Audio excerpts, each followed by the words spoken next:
We're just taking things on a week-to-week basis and getting advice from government, from the Arts Council, from the Liverpool City Council on things on a weekly basis. We have festival forum meetings with all the other festivals in Liverpool, and we just kind of like take counsel and give each other advice. I think it's kind of different for us because we don't sell tickets. We have that bit of flexibility in terms of we don't necessarily have to go with the weekend dates that we have. We could move it later on in the year. With that being said, we have the difficulty of visas and work permits, which still really haven't been finalised due to Brexit and due to all the stuff that's been happening.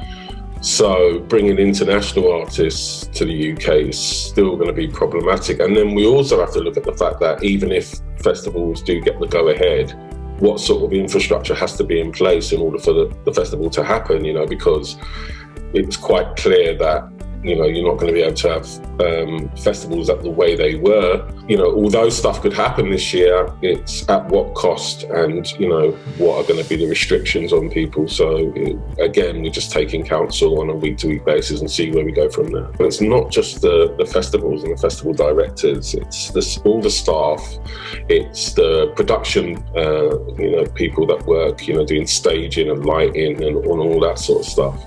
You've got tour managers, you've got, artist liaison, you've got all the different levels of people that make festivals happen. None of those are working.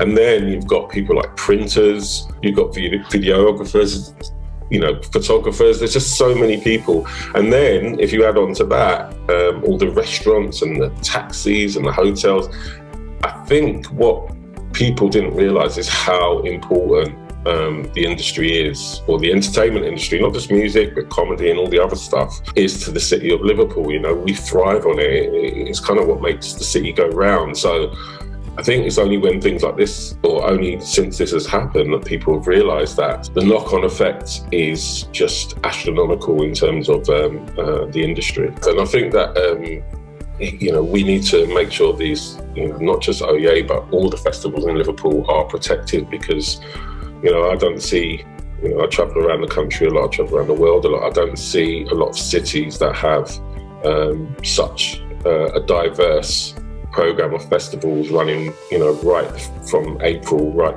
the way through to kind of September time. It's a calendar of events that any city should be proud of. So I really do think when things do get back to normal, we should, look about protecting those festivals and making sure that they continue to thrive. Well, what, in your opinion, Paul, is that one thing that makes it so special? That one weekend in Sefton Park, middle of June, end of June. What is it? What brings that magic to Oyé? I actually think it's the music. I think that the music we put on stage is all about making people happy and making people dance. I think it's universal music as well, although it's African music. I think that people who have never listened to African music before will go to the festival and be amazed by the quality, the colour, in terms of the way that it's presented. And I think considering we work under kind of extreme restraints and budgets, what we produce is the best we can produce with what we've got, and I think people appreciate that.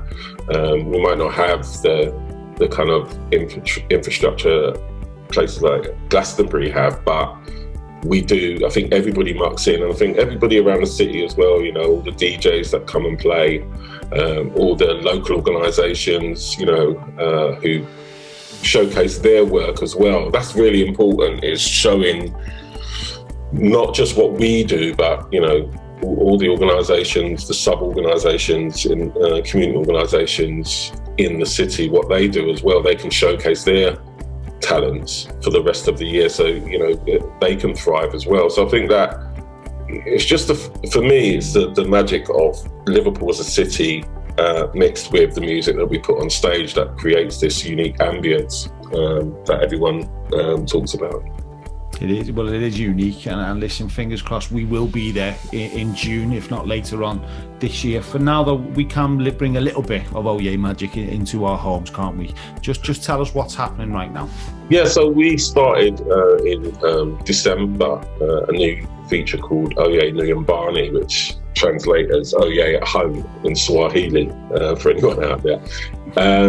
And it was about trying to sort of put together some sort of digital content that was a little bit different from some of the stuff that you're seeing, because obviously there is an oversaturation of digital content, and we didn't want to put something out there straight away because there was just so much other stuff going on. So what we decided to do is have a live performance, and then the person that does the live performance to have an interview with our very own spy catcher.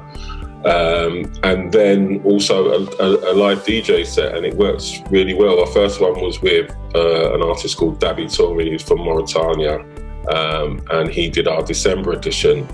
And we've just done our recent edition with Vusi Mahasela, who's from South Africa. It's a bit of a South African takeover. And then he does a brilliant interview actually from a recording studio that used to be a prison cell in South Africa, and starts talking about his links with anti-apartheid and how he fought it, and it's a fascinating insight.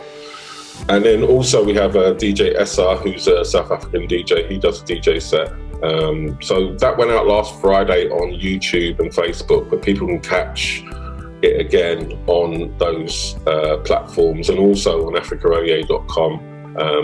We're building up like an archive footage of all the shows so people can go back and watch them. But that gives people a little bit of a taste of the artists that we put on, and a little bit more of an insight. And it's not just about when we interview the artists, talking about their music, like we did with Vusi. We want to talk about their political situation, what COVID effects have had in their country, and lots of different things that people might not know. So it's almost like a learning experience as well as just interviewing someone about their music.